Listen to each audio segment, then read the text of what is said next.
Fala galera, beleza? Tudo bem com vocês? Como é que estão? Bom dia, boa tarde, boa noite.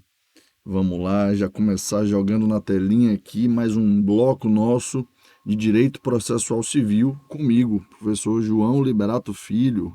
Vou colocar meu Instagram aqui só para lembrar para vocês. J Liberato Pro Civil, beleza? Na verdade, a tela de abertura deveria ter sido essa aqui, ó, Processo Civil, professor João Liberato Filho, mas tudo bem. Vamos aqui, @jliberato_pro_civil, para dúvidas, para qualquer contato comigo, fiquem absolutamente à vontade, porque eu estou à disposição para ajudá-los. Meus queridos, minhas queridas, hoje nós abordaremos nesse bloco e no bloco subsequente o nosso segundo tema da nossa ementa, do nosso esqueleto completo de direito processual civil. E o tema é normas fundamentais e aplicação das normas processuais. Normas fundamentais e aplicação das normas processuais. E aí a gente subdivide na aplicação das normas processuais e nos princípios processuais civis. Beleza? Temos muita coisa para falar dentro desse tema, que é um tema relevantíssimo, haja vista que o Código de Processo Civil tem em si o esqueleto, a base cognitiva, a base normativa para o processo civil, mas também tem pretensão de ser a base normativa que pode subsidiária e supletivamente instruir outros processos do nosso sistema, processo trabalhista, processo penal, processo administrativo, processo tributário. Então, aqui nós vamos estudar coisas que são temas, matérias que são seguramente também objeto de estudo, né, e aplicação em outras áreas do direito, que não apenas o direito processual civil. Para começar, ou seja, para um primeiro momento, vou pegar uma aguinha aqui, nós temos que falar sobre fontes em matéria processual. Então, o primeiro tópico sobre o qual nós vamos conversar são as fontes em matéria processual. Está na tela aí para todo mundo ver. Pois bem, meus caros, quais são as fontes do direito processual? Quais são as fontes do direito processual civil? Vamos lá, são algumas fontes, tá? Todas elas bastante relevantes. A primeira e principal fonte do direito processual civil no nosso país é, claro, a Constituição Federal de 88, a Constituição da República Federativa do Brasil, que prevê diversas garantias, direitos fundamentais processuais. Prevê também, traz previsão também de uma série de atos normativos que estruturam o Poder Judiciário. Prevê competência para legislar sobre processo. Prevê regras processuais, por que não? Basta a gente pensar na lógica do artigo 105, do artigo 102, recurso especial, recurso extraordinário. Então, a Constituição ela é uma importantíssima fonte do processo civil. Traz algumas normas básicas de organização, de estruturação, mas também traz normas de direito processual, uma dogmática processual. Ok? Além disso, regras de jurisdição constitucional, remédios constitucionais, controle de constitucionalidade. Então, a Constituição ela é extremamente importante. Gostaria de lembrar a vocês, vai ser objeto do nosso estudo de forma mais detida mais à frente, mas existe uma interação muito importante do artigo 1º do Código de Processo Civil, está na tela, com a Constituição Federal. Peguem esse raciocínio, meus caros. O Código de Processo Civil, no artigo 1º, ele fala: este Código de Processo deve ser aplicado, interpretado de acordo com a Constituição. Ora, João, mas isso é uma obviedade. Concordo, é uma obviedade, mas existem obviedades que têm que ser ditas. Então, como nós tínhamos um código de 73, portanto, criado no período de ditadura militar, não em um Estado democrático de direito.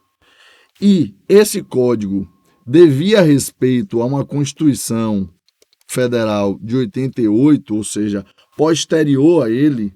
O Código de 73, que vigorou até 2015 no Brasil, ele teve um filtro posterior de constitucionalidade. Ora, tá na tela, se eu tinha um Código de 73 e a Constituição só veio depois, o filtro de constitucionalidade que a Constituição passou é posterior à letra de lei de 73. Então, a aplicação do Código de Processo de 73 era uma aplicação constitucionalizada, mas um pouco forçada, um pouco torta.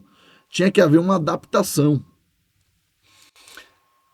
No CPC de 2015, nós temos um raciocínio diferente. Porque o CPC de 2015, o Código de Processo Civil de 2015, a Lei 13.105, ela é posterior à Constituição. A Constituição é de 88. O Código de Processo Civil atual é de 2015. Ele já foi, meus caros, pensado à luz da Constituição. Ele não se adaptou à Constituição que veio depois. Ele já foi pensado dentro de um regime democrático de direito.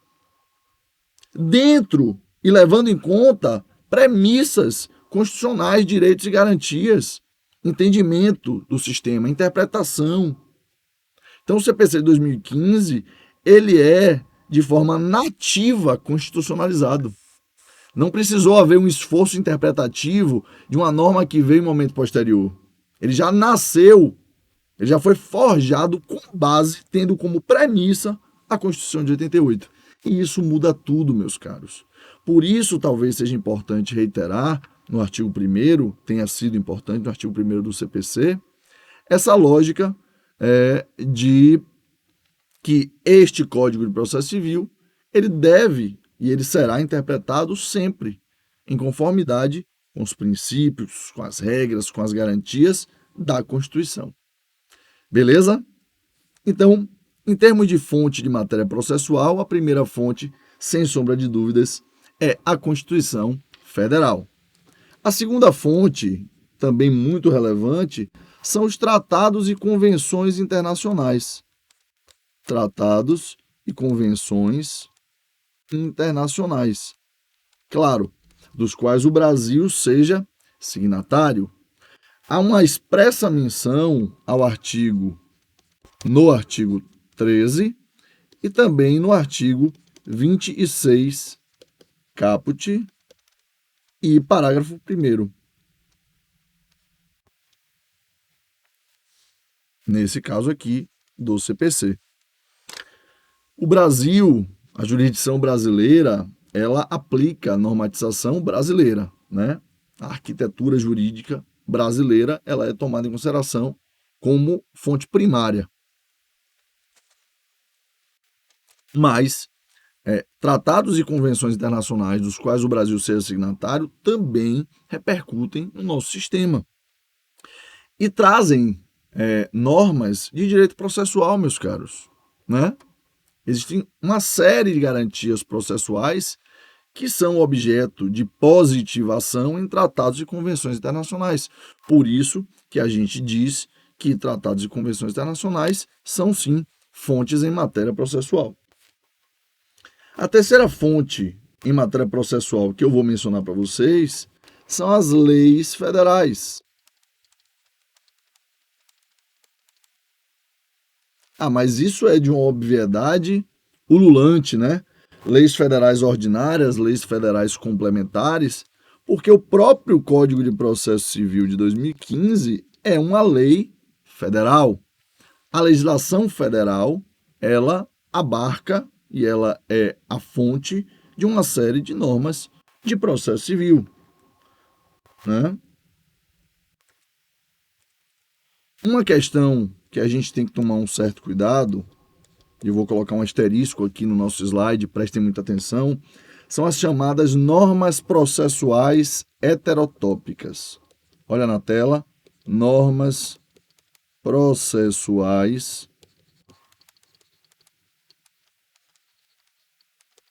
Não é heterotop não, viu? É heterotópicas. Heterotópicas, que são normas processuais inseridas em diplomas essencialmente de direito material. Querem um exemplo interessante disso? No Código Civil nós temos previsões sobre direito probatório e no Código de Processo Civil também. Se você tiver previsões de direito processual numa legislação que seja basicamente de direito material, a isso se dá o nome de normas processuais heterotópicas. E tudo bem, né? Tecnicamente talvez não seja a melhor opção, mas é uma opção do legislador. Saibam vocês que não apenas numa lei federal, que é uma consolidação de matéria processual, você vai ter previsão processual. Você também tem previsão processual no Código de Defesa do Consumidor, você tem previsão processual no Código Civil, você tem previsões processuais em várias leis que são leis basicamente voltadas para direito material. E está tudo bem, ok? Esse é um movimento que acontece e pode acontecer mesmo. Vamos mudar o slide e vamos para a nossa quarta fonte em matéria processual. Presta atenção na telinha. Medidas provisórias. Meus caros, já houve um tempo em que nós poderíamos ter medidas provisórias versando sobre direito processual. Acontece que a emenda constitucional número 32 de 2001 vedou medidas provisórias em termos de direito processual, em especial em termos de direito processual civil. Portanto, nós não podemos ter medidas provisórias versando sobre direito processual. Ainda remanescem algumas medidas provisórias no sistema, editadas lá atrás, que já deveriam ter decaído, mas ainda não decaíram, né? E aí é um problema de direito constitucional, não é problema tão nosso aqui, mas não podem ser editadas novas medidas provisórias versando sobre processo. Além dessas fontes, que são muito importantes, nós temos diversas outras, e essas eu vou citar um pouco mais por arrastamento aqui. Primeiro, as constituições dos estados. As constituições dos estados, para quem não sabe, existem, tá? Constituição do Estado da Bahia, Constituição do Estado de Pernambuco.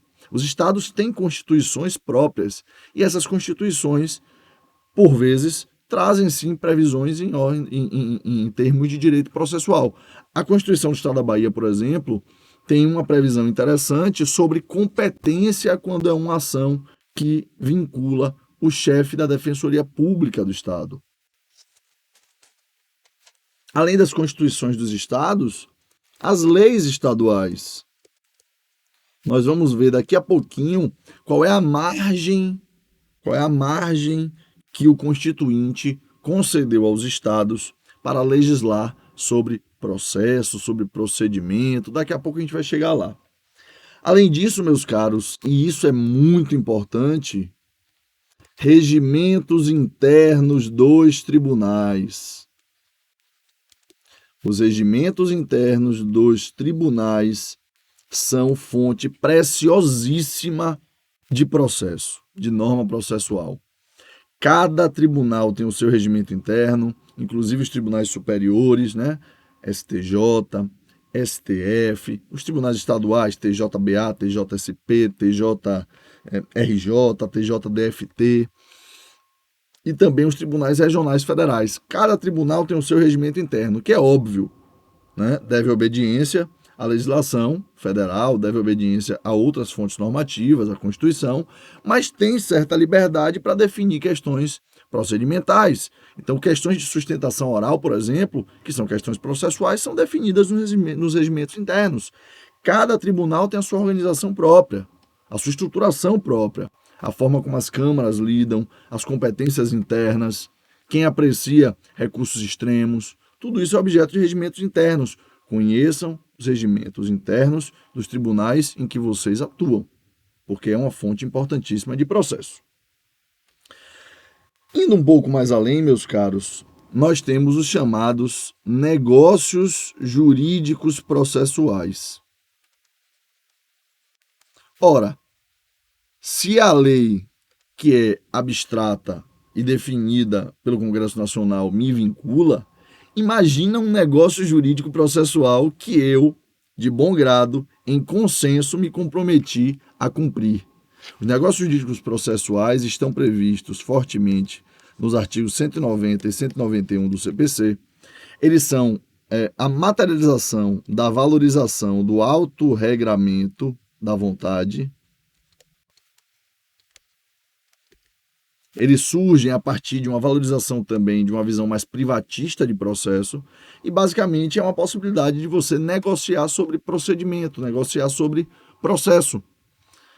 Existem negócios típicos, convencionais sobre o perito, por exemplo, e existem negócios atípicos, que são negócios um pouco mais complexos, ou nem tão complexos assim, mas que não têm previsão típica no código, não estão positivados, tá bom?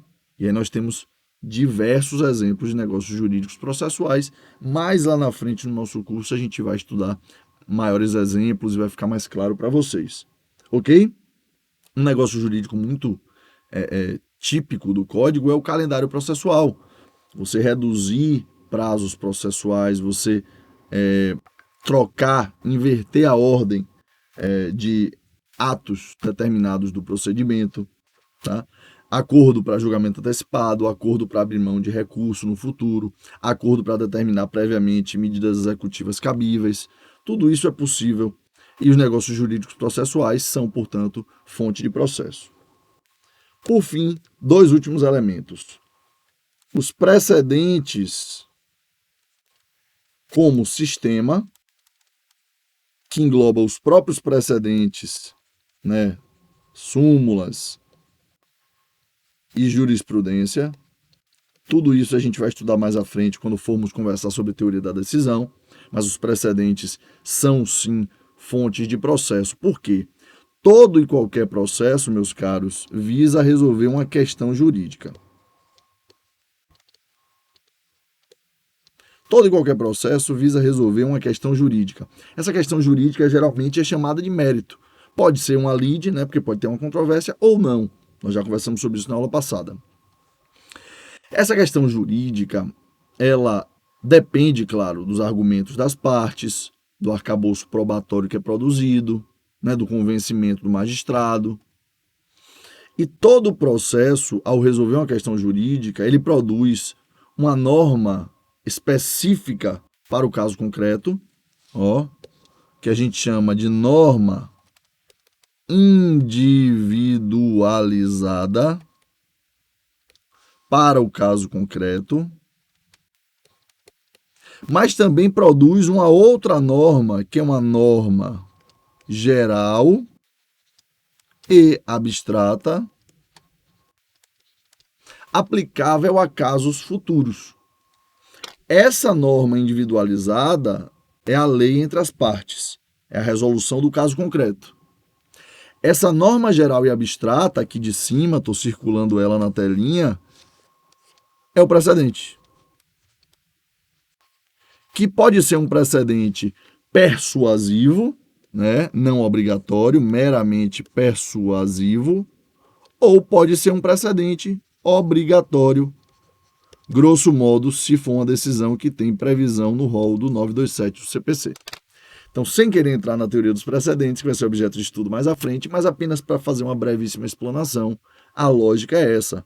Por que precedentes são normas de processo? Porque além de o processo criar uma norma individualizada aplicável ao caso concreto e somente ao caso concreto, condena o autor a pagar ao réu R$2.000, ela cria na sua fundamentação uma norma geral e abstrata aplicável a casos semelhantes futuros. Qual foi o fundamento para chegar nessa condenação de R$2.000? Esse fundamento é a norma geral e abstrata. Ok? Por fim, meus caros, também são fontes de norma processual os costumes, o chamado direito consuetudinário, esse nome grandão e feio, que basicamente significa costumes. Os costumes são fonte de direito processual, claro, são sim. Eu gosto de dar o exemplo do pregão da audiência. Quando vocês vão fazer uma audiência, um funcionário do judiciário, às vezes até o advogado vinculado à causa, chega na porta da sala de audiências e fala: audiência das 19 horas, fulano contra Beltrano, número 00010203, dígito 04 de 2023. Essa formalidade de chamar as partes, que eletronicamente pode ser feita dentro de uma sala virtual de espera, de um Zoom, de um Meet, de um aplicativo desses, qualquer de transmissão ao vivo, mas que geralmente é feita presencialmente nos fóruns, né, ao longo do Brasil. Esse ato de convocar as partes é denominado de pregão. E o pregão, até pouquíssimo tempo atrás, não tinha regulamentação nenhuma. Tanto que algumas varas, alguns cartórios faziam oralmente, outros apregoavam na parede, outros sequer faziam, apenas abriam a porta e informalmente consultavam se os advogados e as partes estavam presentes. A gente não sabia muito bem se tinha que falar o número do processo, o nome das partes, mas se for segredo de justiça, como é que faz? Tem que dizer o nome, o horário da audiência também, tem que mencionar o nome dos advogados ou não. Não havia regulamentação. Isso era feito por uma praxe, na verdade. Nunca houve uma obrigatoriedade de acontecer. Isso é direito pautado em costume. É uma conduta repetida diversas vezes que se torna uma prática. E essa prática, ela é repetida, ela é praticada a tal ponto que todo mundo começa a entender que aquilo ali é obrigatório. Tolerância em audiência é um outro exemplo. Não está escrito em lugar nenhum que tem que dar tolerância de 10, 5, 15 minutos para a parte que se atrasou. Mas nos juizados e na justiça comum, no âmbito civil, pelo menos, é muito natural que haja tolerância. Uma vara dá 5 minutos, a outra vara dá 10 minutos, o outro cartório dá 20. Tem juiz que espera meia hora.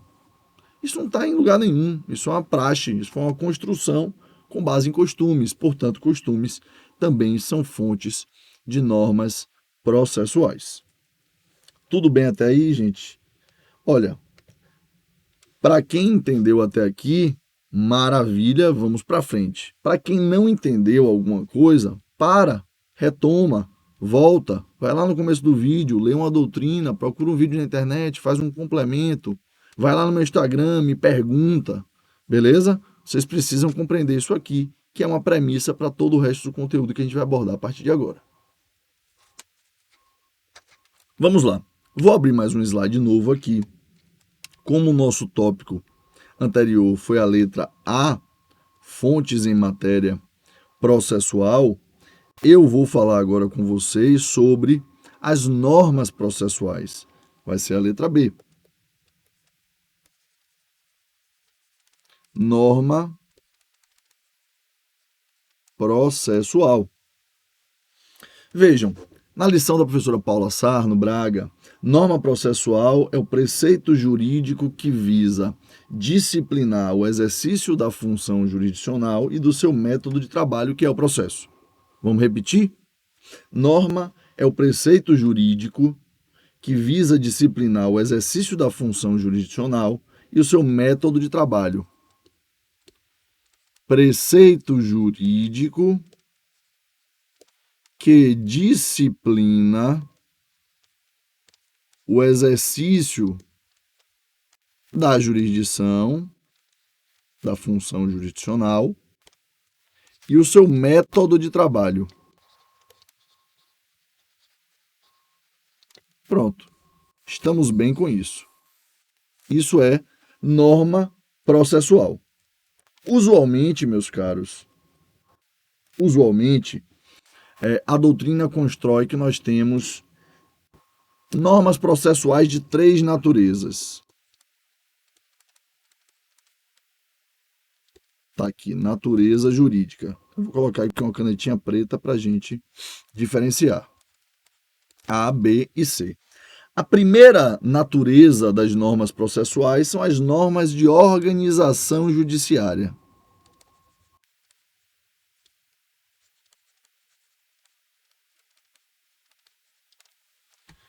Pois bem, as normas de organização judiciária são responsáveis pela criação e estruturação dos órgãos jurisdicionais e dos seus auxiliares, criação e estruturação dos órgãos jurisdicionais e seus auxiliares. Ora, eu preciso ter normas processuais para dizer como é que o Poder Judiciário se organiza. Primeiro grau de jurisdição, segundo grau de jurisdição, instância extraordinária ou instância especial. De onde surge isso? Ora, meus caros, minhas amigas, surgem de normas processuais. São normas de organização do Poder Judiciário. Como é que se compõe um determinado tribunal? São câmaras, são sessões especiais. Essas câmaras têm turmas internas. Quantos desembargadores ou quantos ministros compõem essas turmas? Qual a matéria objeto de julgamento dessas turmas? Né? E se houver ampliação do colegiado, será de 3 para 5, de 5 para 7, de 7 para 9? Né? Quais são os dias em que ocorrem as sessões? Existe um tribunal pleno? Tudo isso é objeto da organização judiciária. Além das normas de organização judiciária, nós temos as normas procedimentais. Isso é muito importante para a gente compreender o que vem pela frente. Normas procedimentais são aquelas que regem o procedimento e todo o conjunto de atos coordenados e destinados à produção de um efeito jurídico final, que é a decisão e seu cumprimento. Repito, as normas procedimentais regem o procedimento e todo o conjunto de atos coordenados que visam a produção de um efeito jurídico final, que é a decisão e o seu cumprimento. Meus caros, de que maneira nós vamos realizar os atos? Ou seja, de que forma eu faço uma citação? Como é que eu faço o protocolo de uma petição? Quais são os atos, o encadeado de atos lógicos e pré-definidos da produção de uma prova, por exemplo, uma prova pericial, que é uma prova mais complexa? Quais são as formalidades que revestem esses atos que visam um resultado final do processo? Essas são normas procedimentais. De que maneira eu faço o protocolo de um recurso? Como é que eu recolho as custas? Quais são as formalidades que eu devo seguir? Tudo isso é procedimento. Regulamentação do conjunto de atos lógicos e pré-determinados, pré-definidos, para alcançar uma finalidade que é a aprovação de uma decisão judicial. E o terceiro grupo são as normas processuais em sentido estrito. Normas processuais em sentido estrito. Terceiro grupo, a terceira natureza das normas processuais. Essas normas, elas regram a relação jurídica processual, né? Atribuindo aos sujeitos poderes, faculdades, direitos, deveres, ônus, sujeições. As normas processuais e o fenômeno do processo é algo mais amplo, né? O procedimento está contido no processo, né? O processo é algo mais amplo, tudo aquilo que se relaciona com a relação material posta em juízo. Então, sempre que você estiver diante de normas que regram a relação jurídica processual como um todo, atribuindo poderes, ônus, direitos, deveres, sujeições, isso é processo. O que é que me garante o contraditório, por exemplo? Normas de processo. E esse contraditório ele se materializa por atos procedimentais. Mas o direito de recorrer é uma norma de processo. Agora, qual o recurso cabível? Especificamente, quais são as custas? Norma de procedimento. Tudo bem, galera? Então, num primeiro momento, aqui desse nosso tópico de normas fundamentais e aplicação de normas processuais, falando ainda de normas processuais para no próximo bloco falar da aplicação delas, eu acho que nós chegamos à finalização do conteúdo. Nos vemos no próximo bloco. Quem não entendeu muito bem algum trecho, volta, reassiste com calma e só então passa para o próximo bloco. Sobre norma processual, uma primeira visão é essa. Sobre natureza jurídica das normas processuais e como a doutrina geralmente divide, é isso. Normas de organização judiciária, normas procedimentais, normas de processo em sentido estrito. Nos vemos no próximo bloco.